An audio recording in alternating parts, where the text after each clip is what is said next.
Olá pessoal, sejam bem-vindos a Ponte dos Livros, e o livro de hoje é A Enéida do Virgílio. Esse livro, pessoal, maravilhoso de mitologia grega, tá certo? Que vai falar sobre a história do Enéas, que foi esse herói troiano que estava lá na Guerra de Troia, evidentemente, que ele precisou sair dali, né? Ele foi protegido, inclusive, pela sua mãe Afrodite, sim, a deusa do amor e da beleza, porque ele estava destinado para coisas ainda maiores e mais grandiosas do que morrer naquela guerra. Mas, pessoal, antes da gente explicar um pouquinho sobre o enredo aqui da Enéida, vamos falar um pouquinho sobre por que esse livro é tão importante, quem foi o seu autor. Quem escreveu ele foi o Virgílio, tá certo, pessoal? Que foi um autor que nasceu ali perto de Mantua em 70 a.C.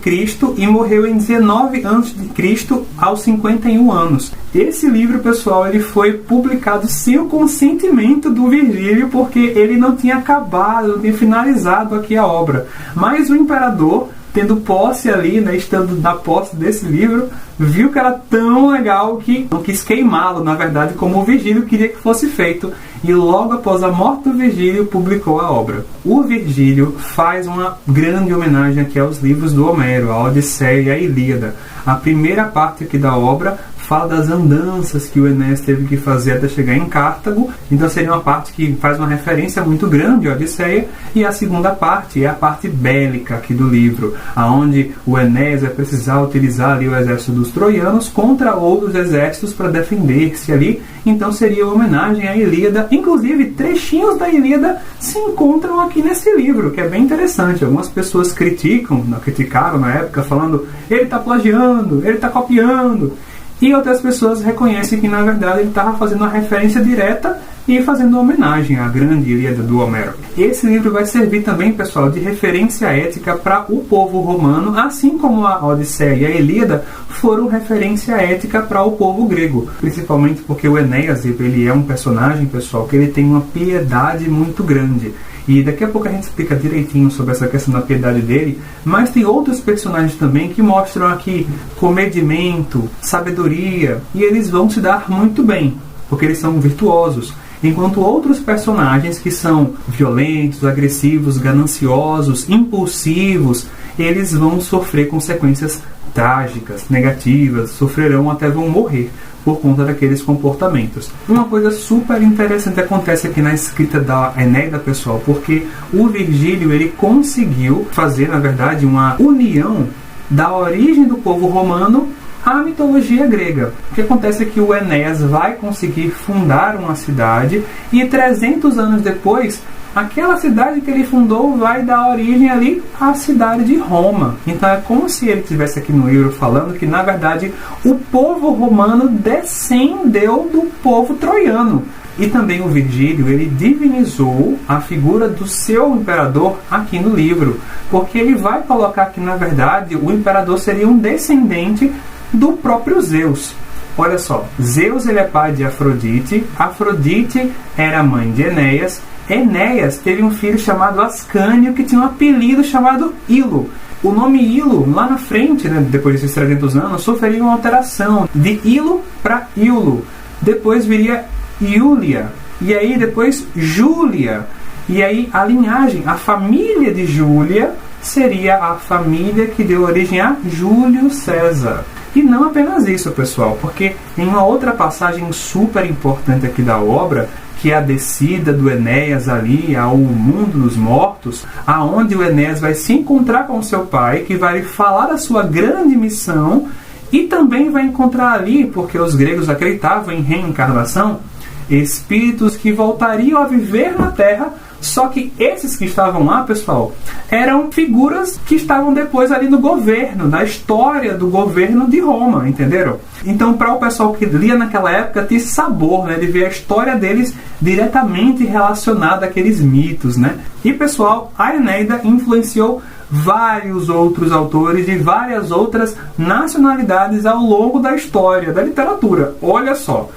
A Divina Comédia, de Dante Alighieri, Orlando Furioso, de Ludovico Ariosto, Jerusalém Libertada, de Torquato Tasso, O Paraíso Perdido e O Paraíso Reconquistado, de John Milton, Os Lusíadas, de Luís de Camões e outros também. E quando nós vamos ler a Divina Comédia, a gente percebe que o Dante, que é guiado por quem?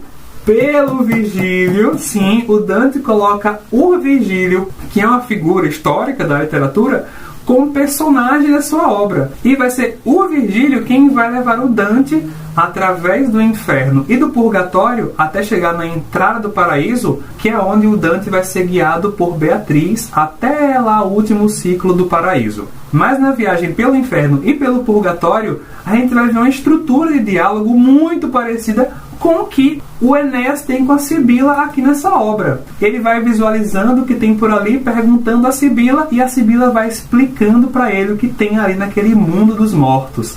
Eu fiquei muito feliz de ver essa passagem, porque eu consegui ver a correlação direta entre as duas obras naquele capítulo. Eu falei, cara, e foi daqui, sabe? Foi daqui, ele tira daqui.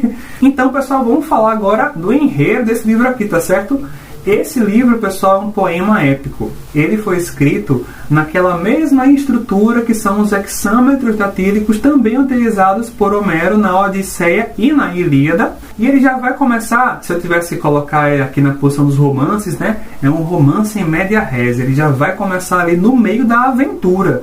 O Enéas está ali numa baita de uma tempestade, até que eles conseguem finalmente chegar na costa de Cartago, aonde reina a rainha Dido, que vai ser abençoada por Afrodite para acolher muito bem aqueles viajantes e vai se compadecer ao ponto de pedir para que eles contem qual é a sua história, de onde vem. E aí é que o Enéas vai começar a sua narrativa contando da trágica queda da cidade de Troia, e ele vai narrar aqui o célebre episódio, pessoal, do cavalo de Troia. Sim, esse episódio não tá na Ilíada, tá aqui, ó, na Enéida, narrado assim, ó, com todo detalhe. A gente vai ver como aquele cavalo foi construído, foi ideia do Odisseu. Inclusive o Enéas não gosta do Odisseu, tá certo? Guarda uma raiva imensa do Odisseu.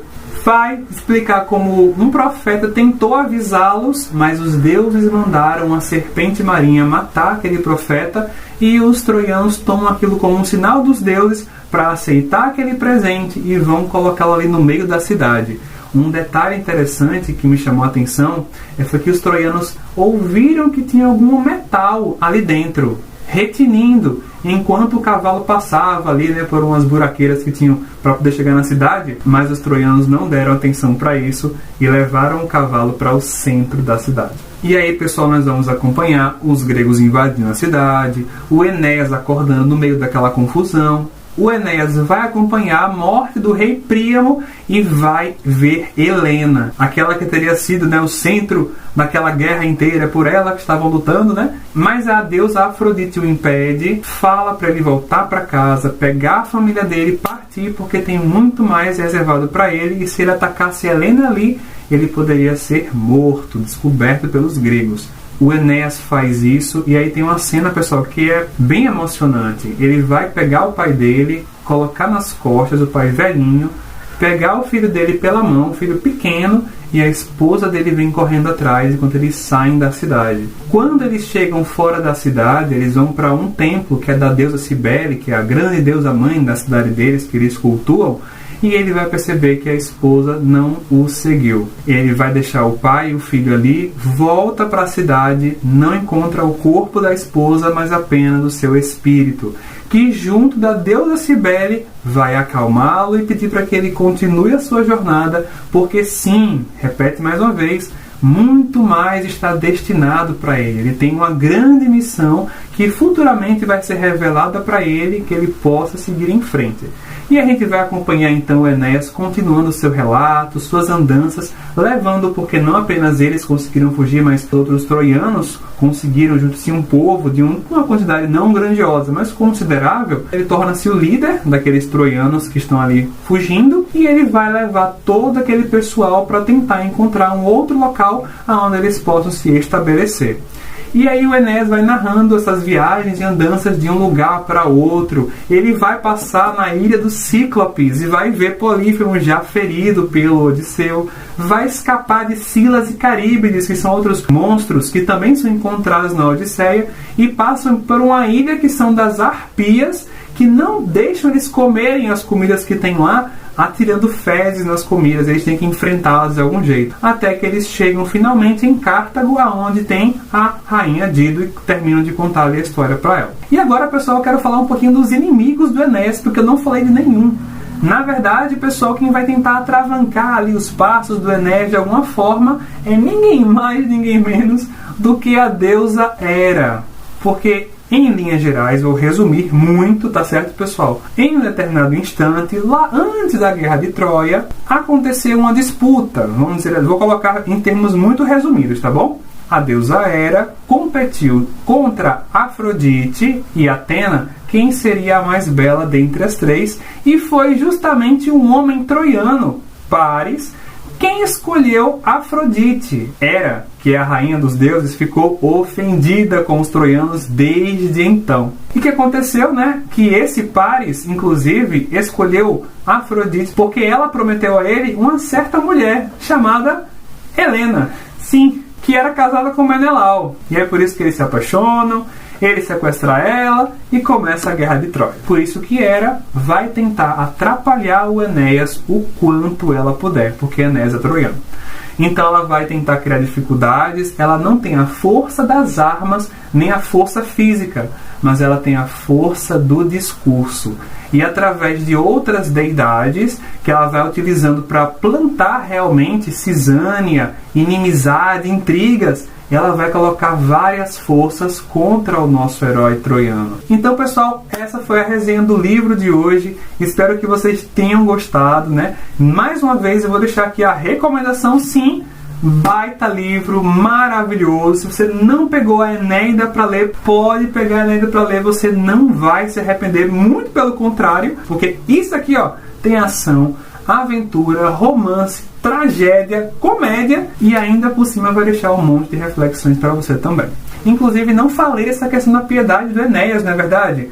O Enéas, pessoal, ele vai ter essa piedade toda, né? E uma piedade que ela vai, inclusive, ser uma piedade, vamos dizer assim, sublime. Porque ele vai conseguir, muitas vezes, ter um olhar de compaixão tão grande que ele vai respeitar os seus adversários, ele vai ser paciente, compassivo, sábio, ele não é reativo, pelo contrário, ele é ativo, ele toma decisões pensadas e mais. Por conta dessa piedade, ele vai ver todas aquelas pessoas por quem ele é responsável ali, e ele vai muitas vezes abrir mão de si mesmo para poder beneficiar todos aqueles por quem ele é responsável. E também para poder cumprir os desígnios que os deuses tinham reservado para ele.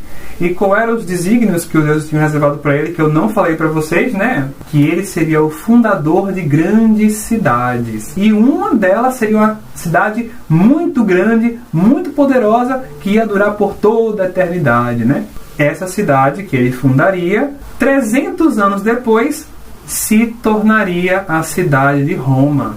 É isso, pessoal. Mais uma vez nós vamos ficando por aqui. Se você gostou desse vídeo, por favor, deixa o seu like, inscreva-se no canal para não perder os próximos vídeos que serão lançados por aqui, ativa o sininho para não perder as nossas notificações e compartilhe esse vídeo com as pessoas que você conhece, com seus amigos, com a sua família.